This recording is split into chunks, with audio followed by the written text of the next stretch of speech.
Welcome to IGNOU वाला। यह assignment IGNOU वाला द्वारा डेवलप किया गया है in association with Neeraj Publications, publishing the largest range of chapter-wise reference books, including many solved sample question papers for various IGNOU courses. Now, let's start studying the assignment for the subject code MEG10 English Studies in India. Answer all the questions. Question number one. Would you agree that English studies gained support and consolidation in post-independent India? Discuss. Let's discuss the answer. Post independence India यानी कि independence के बाद the rich and upper middle class in the country को एक special feeling रही which was different from the ordinary masses. They wished to look a group meant to administer, manage and rule the society from the above. Knowledge और English के use ने उन्हें immense power provide करी. The presence of a person equipped with the capability of using English fluently left the ordinary onlookers tongue-tied as it were. The message pass हुआ across to the majority that higher echelons of the administration, judicially, police force और army का different plumage रहा that were in the society to shape the destiny of the nation. English एक की component के तरीके से emerge हुआ of the machinery to do the job. Exclusive schools ने इम्पार्ट किया एजुकेशन को इंग्लिश में away from the humdrum of the society which were already at the existence at the time of independence. School और college के curriculum में insisted रहा which was before on keeping Hindi free from Urdu words and expressions alternative to which were coined from Sanskrit tool. एक language understood की गई most regions में of North India और promote हुई through aggressive national Jordan elsewhere would soon be treated with suspicion of harboring hegemonic ambitions. Dictates from the western academic और culture centre ने place किया higher learning in India को the power points framing and implementing policies with the help of large resources at their command. English writers जैसे कि Shakespeare और Milton ने inspire किया great nationalist writing को in the era of freedom of struggle. Moving on to the next question. Do you think that Raja Ram Mohan Roy contributed effectively in the promotion of Indian English writers? Let's discuss the answer.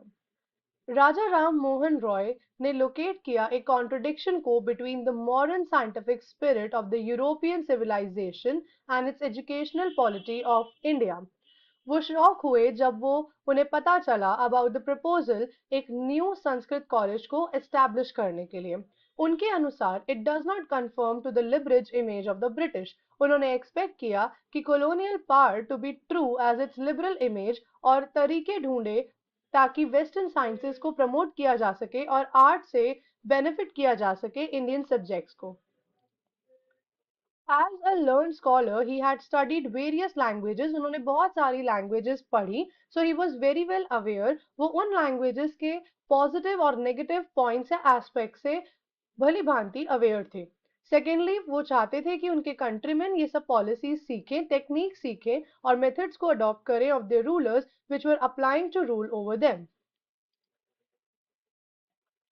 उन्हें ये लगा कि संस्कृत एक language है due to its intrinsic difficulties जो कि एक barrier एक ऑब्स्टिकल बन रहा है to the diffusion of useful knowledge. Always against a mechanical kind of language जो ट्रीट किए जाए लैंग्वेज को as an end in itself और ना कि a way of conveying something useful. Roy के अनुसार it could only be English studies जो रेवोल्यूशन ला सकती है और रिगार्ड ला सकती है लाइफ ऑफ इंडियंस के बीच में. Moving on to the next question. Bring out the link between language teaching and the study of literary text. Let's discuss the answer. यहाँ पर हमें लिंक बताना है लैंग्वेज को पढ़ाने में और लिटरेरी टेक्स्ट की रीडिंग में या उसकी स्टडी में.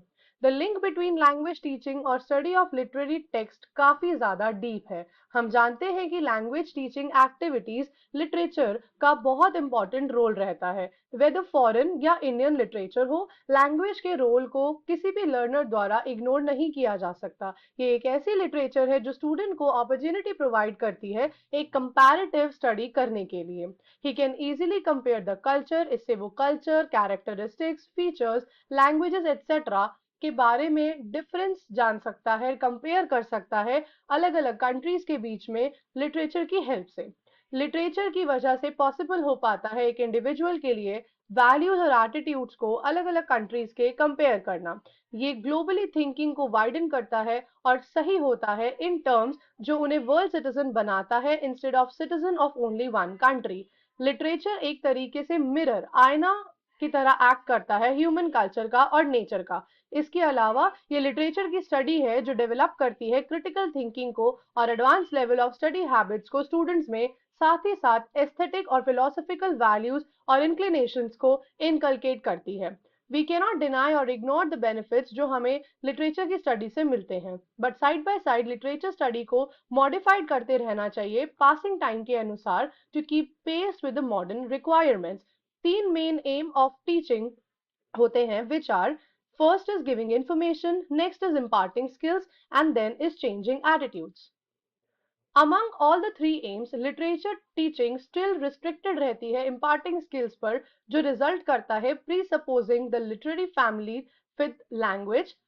Proliferation of notes from the market makes it possible for the student to clear all the examination without actual contact with the subject or textbook. और जो present system है वो encourage करता है cramming को, the sayings and opinions of different critics without any personal opinion. Student is least related with the text at an individual level. Moving on to the next question. Would you agree with Namvar Singh that neo-colonialism can be resisted? Discuss. Let's discuss the answer. नमवर Singh के अनुसार उनके ऐसे में उन्होंने एक question को forward put किया that how should we oppose the new onslaught of colonisation.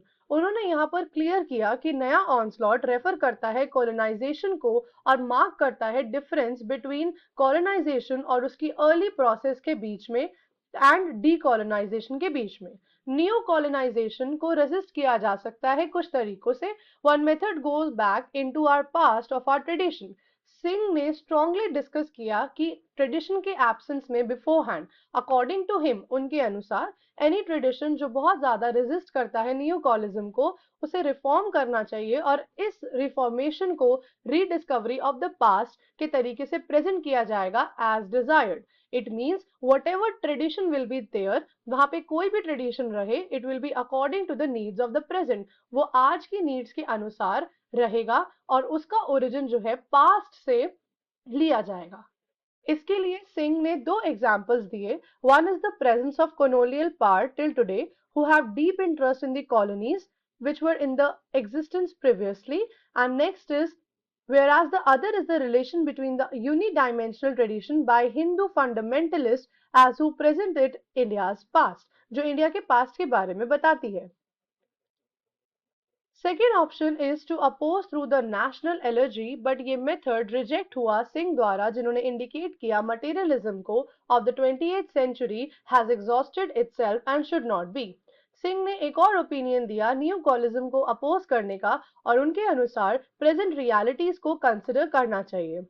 Also ये बहुत ज्यादा सिग्निफिकेंट रहता है दिमाग में रखना that the same class of colonized people are the part of the class जो चेंजेस लेकर आते हैं डेवलपमेंट के लिटरेचर में during the post independent period. The selfishness of Singh against the class is clearly seen. यहाँ पर क्लियरली उनकी selfishness को देखा जा सकता है। सिंह स्टेट करते हैं कि वेस्ट ने कंप्लीटली रिजेक्ट नहीं किया न्यू ऑनस्लॉट ऑफ कॉलोनिज्म को, रादर उन्होंने speak किया that there are many anti-colonial persons as well as group within the premises of colonial west जिन्होंने actively discontent दिखाया against imperialism and colonialism. The model of this world literature को imagine किया जा सकता है in the second world literature of the socialist country. इसमें कोई शक नहीं है कि सेकेंड वर्ल्ड ऑलरेडी बिगन हुआ to break up its literature has not disintegrated. In fact third world literature ज्यादा लिबरेटेड है, फ्लेक्सिबल है और एक्साइटिंग है।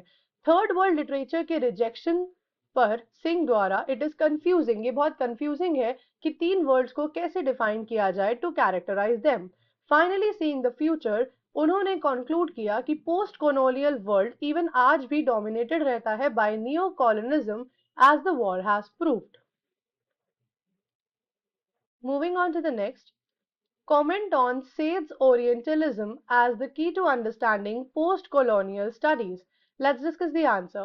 Undoubtedly, there are several flaws or loopholes in Said's argument. कुछ ना कुछ कमियां या loophole रही Said के argument में, but it can't be neglected, उसे नेग्लेक्ट नहीं किया जा सकता कि इतने सारे ड्रॉबैक्स होने के बावजूद भी ये काफी पायनर रहे अपने फील्ड में, और ये एक पर्सन थे जिन्होंने गेट को ओपन किया for the post colonial studies. Remarkable violations of the limitation among the academic discipline as well as the politics and culture associated रहे ओरिएंटलिज्म के साथ।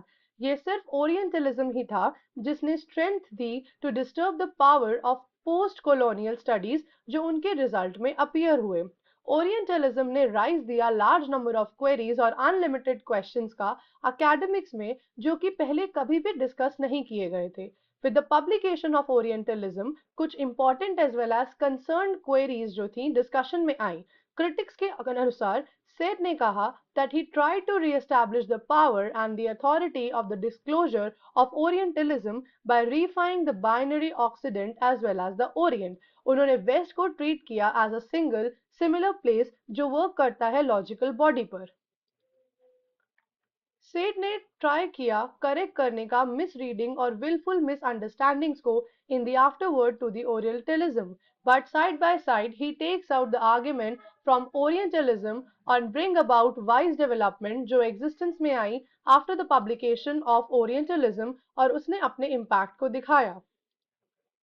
Critics ने ऑब्जर्व किया that Edward said that he has not an ordinary or common Arab Palatinian.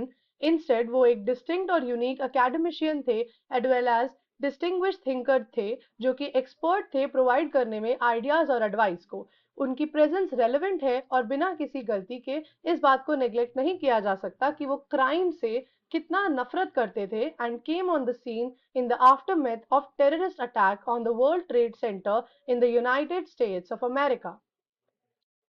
इस assignment and ऐसे और IGNOU solved assignments को download करने के लिए विजिट करें हमारी वेबसाइट ignuwala.com।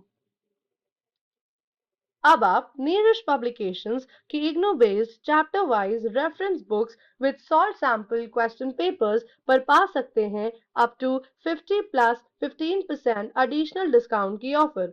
इस ऑफर को अवेल करने के लिए विजिट www.neerajbooks.com today.